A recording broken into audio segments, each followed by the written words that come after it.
Hi everyone, welcome back to my channel. Okay, now video này bên lại cho tụi bay, còn là Isis ba. Rồiဒီနေ့ကတော့ကိုပိုင် rocket တစ်ခုကိုလုပ်နိုင်တယ်။အဲ့ဘာဖြစ်မလဲ။တော့ကြည့်လိုက်။ဒီမှာပါ။ကျွန်တော်ရဲ့ကိုပိုင် rocket ဒါ homemade rocket ပေါ့နော်။ကျွန်တော်ဒီရေတံမှုနဲ့ပဲမျိုးစင်ပဲရေတံမှုနဲ့ပဲလုပ်ဆောင်ရတယ်။ rocket အမျိုးအစားအများကြီးရှိတယ်။ဒီလိုမျိုးတော့sugar rocket တွေရှိတယ် baking soda rocket တွေပါရှိတယ်ကျွန်တော် baking soda rocket သုံးမှာဖြစ်တဲ့အတွက်ကြောင့် baking soda အပြင်ကကျွန်တော်ပြောပြဒီပေါ့ဒီမျိုးသူ့ရဲ့ပေါ့နော်အမြုပ်နဲ့တော့ဒီတင်မှာပေါ့နော်အဲ့လိုမျိုးလုပ်ထားတာဖြစ်တယ်တော့ဒါကိုအရင်သဘောကျတယ်ပေါ့ကိုလုပ်ထားပေးမယ်အရင်လဲကိုဖြစ်တယ်မိုက်တယ်လို့ထင်တယ်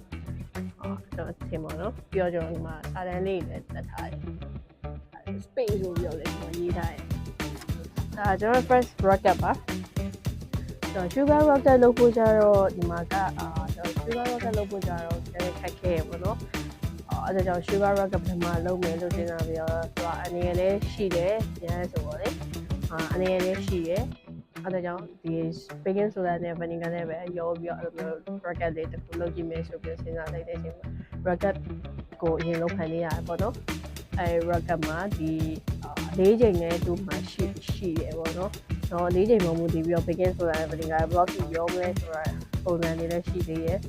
ဒီ rocket ကကျွန်တော် simple ပါပဲဒီအောက်ကနေအမြုပ်တောက်လုပ်မယ်ဒီမှာတောက်ထိုင်ပုံစံဖြစ်သွားရပေါ့နော်ဒီလိုမျိုးအမြုပ်တောက်ပါမယ်ပေါ့နော်အဲ့ဒီခါကိုလည်းကျွန်တော် rocket တွင်ခဲ့ရင်တော့သိပေးပါမယ်ဒီနေ့တော့ဘာမဟုတ်ဘူးကျွန်တော်ဒီ rocket တွေလောက်ထားတယ်ဆိုတာကိုကျွန်တော် video လေးရိုက်ချင်တာလို့ဒီလိုမျိုးတင်လိုက်တယ်